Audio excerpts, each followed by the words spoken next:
দেশ ছাড়ার হেরিক, পালাচ্ছেন উপদেষ্টারা, ভেতরের গোপন খবর ফাঁস।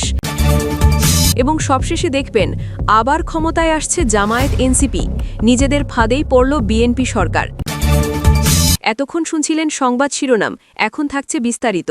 শাহজালাল আন্তর্জাতিক বিমানবন্দরে এখন ভিআইপিদের যাতায়াত যেন অস্বাভাবিকভাবে বেড়েছে। হঠাৎ এমন তাড়াহুড়ো কেন? অন্তর্বর্তী সরকারের মেয়াদ শেষের প্রান্তে এসে কেন প্রভাবশালী উপদেষ্টারা তড়িঘড়ি করে দেশ ছাড়তে চাইছেন? ক্ষমতার পরিবর্তনের আভাস মিলতেই কি তারা নিরাপদ প্রস্থানের পথ খুঁজছেন?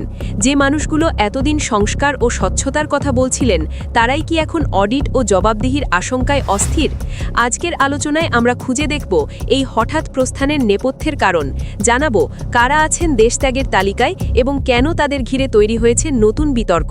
ঘটনার সূত্রপাত গত সোমবার সাংবাদিক জুলকার নায়েন সায়ের ফেসবুকে একটি চাঞ্চল্যকর তথ্য প্রকাশ করেন। তিনি জানান, অন্তর্বর্তী সরকারের দুই গুরুত্বপূর্ণ উপদেষ্টা 16 ফেব্রুয়ারি দেশ ছাড়তে পারেন। শুধু সম্ভাবনার কথা নয়, তিনি নির্দিষ্ট ফ্লাইটের সময়ও উল্লেখ করেন।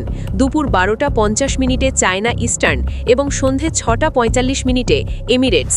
তার বক্তব্য ছিল, যথাযথ অডিট ক্লিয়ারেন্স বা নিরাপত্তা অনুমতি ছাড়া তাদের দেশত্যাগ ভবিষ্যতে বড় প্রশ্নের জন্ম দিতে পারে।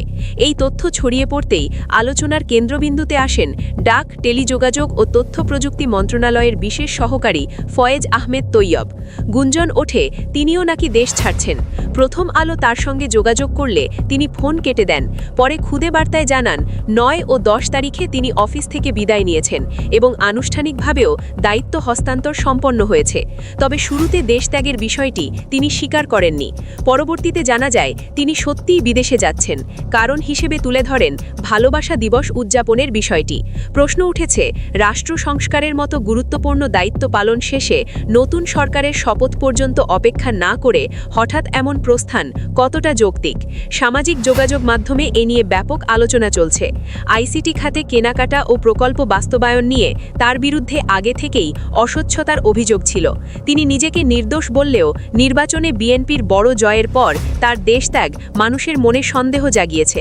নতুন সরকারের সম্ভাব্য অডিট বা তদন্ত এড়াতেই কি এই পদক্ষেপ, এমন প্রশ্নও উঠছে। উপদেষ্টাদের বিরুদ্ধে অভিযোগ অবশ্য নতুন কিছু নয়। গত অগাস্টে বিএনপি চেয়ারপারসনের একান্ত সচিব ও সাবেক সচিব এবিএম আব্দুস সাত্তার দাবি করেছিলেন, অন্তর্বর্তী সরকারের অন্তত 8 জন উপদেষ্টা গুরুতর দুর্নীতিতে জড়িত। সে সময় অনেকে এদিকে রাজনৈতিক বক্তব্য হিসেবে দেখলেও বর্তমান পরিস্থিতিতে সেই তালিকা আবার আলোচনায় এসেছে। বিশ্লেষকদের ধারণা, তালিকাভুক্ত ব্যক্তিদের কেউ কেউ এখন দেশ ছাড়ার চেষ্টা করছেন। তরুণ ও প্রভাবশালী মুখগুলোর বিরুদ্ধেও অভিযোগ উঠেছে। যুব অধিকার পরিষদের সভাপতি মঞ্জুর মোর্শেদ মামুন প্রকাশ্যে অভিযোগ তুলেছিলেন তৎকালীন উপদেষ্টা আসিফ মাহমুদ ও তার দপ্তরের কর্মকর্তাদের বিরুদ্ধে। অভিযোগে বলা হয়, ক্ষমতার অপব্যবহারের মাধ্যমে বিপুল সম্পদ অর্জন করা হয়েছে।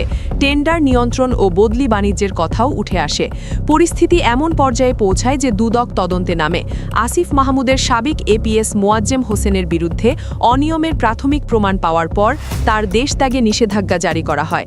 দুর্নীতি বিরোধী আন্দোলনের ফল হিসেবে ক্ষমতায় আসা ব্যক্তিদের ঘনিষ্ঠদের বিরুদ্ধেই যখন এমন অভিযোগ ওঠে, তখন সাধারণ মানুষের আস্থা টালামাটাল হওয়াই স্বাভাবিক। ক্রিকেট বোর্ড বা বিসিবি নিয়েও সমালোচনা রয়েছে। গঠনতন্ত্র সংশোধনের কথা বলে সময়ক্ষেপণ এবং পছন্দের লোক বসানোর অভিযোগ শোনা গেছে। স্বজনপ্রীতি ও দলীয়করণের যে সমালোচনা আগে ছিল, তা এখন অন্তর্বর্তী সরকারের কিছু উপদেষ্টার দিকেও ঘুরে গেছে।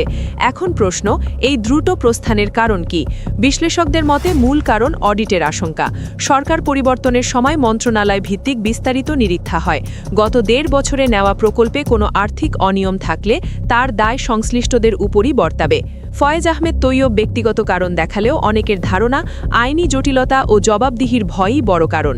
সততার সঙ্গে দায়িত্ব পালন করলে ভয়ের কিছু থাকার কথা নয়, এমন মন্তব্য শোনা যাচ্ছে। শেখ হাসিনা দেশ ছাড়ার সময় প্রোটোকল সুবিধা পেয়েছিলেন, কিন্তু বর্তমান উপদেষ্টাদের কেউ যদি অনিয়মে জড়িত থাকেন, তবে গোপনে প্রস্থান তাদের জন্য সম্মানের নাকি প্রশ্নের, তা নিয়েই আলোচনা। সাংবাদিক জুলকার নায়েন বলেছেন, ফ্লাইট সংক্রান্ত তথ্য প্রকাশ্যে আসায় সংশ্লিষ্ট কর্তৃপক্ষের উচিত বিষয়টি বিষয়টি গুরুত্বের সঙ্গে দেখা। ইমিগ্রেশন তাদের ছাড়পত্র দেবে নাকি আটকে দেবে এ নিয়ে জনমনে কৌতূহল রয়েছে। জনগণ এখন গত ১.৫ বছরের পূর্ণাঙ্গ হিসাব চায়।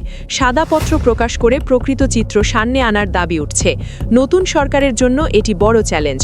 বিমানবন্দর ও স্থলবন্দরে নজরদারি জোরদার করা জরুরি বলে মনে করছেন অনেকে।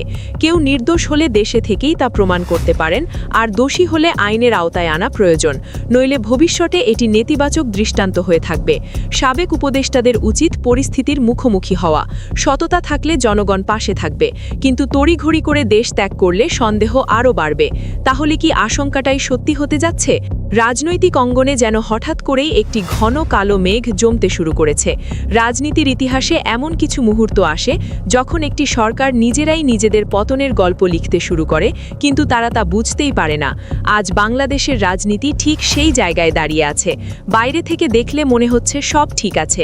সংসদের সংখ্যাগরিষ্ঠতা, ক্ষমতার পূর্ণ নিয়ন্ত্রণ, প্রশাসন হাতে, মন্ত্রিসভা গঠন হয়ে গেছে, ক্ষমতার চেয়ার দৃঢ়ভাবে ধরা। কিন্তু প্রশ্ন হচ্ছে, এই দৃশ্যটা কি সত্যিই স্থায়ী, নাকি এটি সেই ঝড়ের আগের নীরবতা?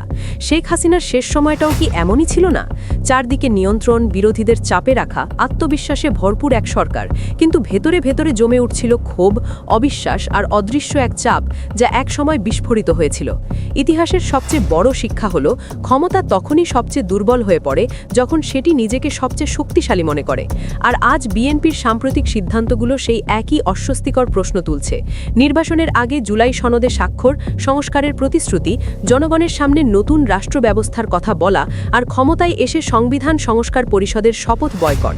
এটি কি শুধুই একটি রাজনৈতিক সিদ্ধান্ত, নাকি এটি ক্ষমতার বাস্তব রূপ, যেখানে প্রতিশ্রুতি শুধুই ক্ষমতায় যাওয়ার সিঁড়ি, আর ক্ষমতায় গিয়েই সেই সিঁড়ি সরিয়ে ফেলা হয়? ৬৮% মানুষ গণভোটের সংস্কারের পক্ষে রায় দিয়েছে। এটি কোনো ছোট সংখ্যা না, এটি একটি জাতীয় ম্যান্ডেট। কিন্তু বিএনপি সেই ম্যান্ডেটকে পাশ কাটিয়ে বলছে সংবিধানে নেই, তাই তারা শপথ নেবে না। এখানেই তৈরি হচ্ছে সবচেয়ে বড় দ্বন্দ্ব। কারণ একই সংবিধানে অন্তর্বর্তী সরকারের কথা ছিল না, তবুও সেই কাঠামোর অধীনেই নির্বাচন হলো। সেই নির্বাচনের ফল মেনে নিয়ে তারা সংসদে গেল। তখন সংবিধানের সমস্যা হয়নি, কিন্তু এখন হলো কেন? এই দ্বৈত অবস্থানই মানুষের মনে সন্দেহ তৈরি করছে। আর রাজনীতিতে সন্দেহ মানেই ধীরে ধীরে আস্থা হারানো। আর যখন আস্থা হারায়, তখন ক্ষমতার ভিত যতই শক্তিশালী মনে হোক, সেটি আসলে বালির ওপর দাঁড়িয়ে থাকে। এই সংকটকে আরও গভীর করেছে নির্বাচনের পর উঠে আসা নানা প্রশ্ন। বিভিন্ন পর্যবেক্ষণ বলছে, কিছু আসনে অস্বাভাবিক ফলাফল, কোথাও ভোট গণনা নিয়ে বিতর্ক, কোথাও প্রশাসনের ভূমিকা নিয়ে প্রশ্ন। যদি একটি র্যান্ডম স্যাম্পলিংয়েই উল্লেখযোগ্য সংখ্যক আসনে অনিয়মের ইঙ্গিত পাওয়া যায়, তাহলে পুরো নির্বাচনের বিশ্বাসযোগ্যতা নিয়ে প্রশ্ন তোলাটা স্বাভাবিক। আর এখানেই বিএনপি একটি বড় রাজনৈতিক ঝুঁকির মধ্যে পড়ে যাচ্ছে।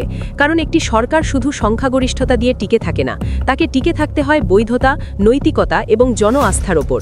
কিন্তু যদি মানুষের মনে এই ধারণা জন্মায় যে এই ক্ষমতা পুরোপুরি স্বচ্ছ প্রক্রিয়ায় আসেনি, তাহলে সেই সরকারের প্রতিটি সিদ্ধান্তই প্রশ্নবিদ্ধ হয়ে যায়।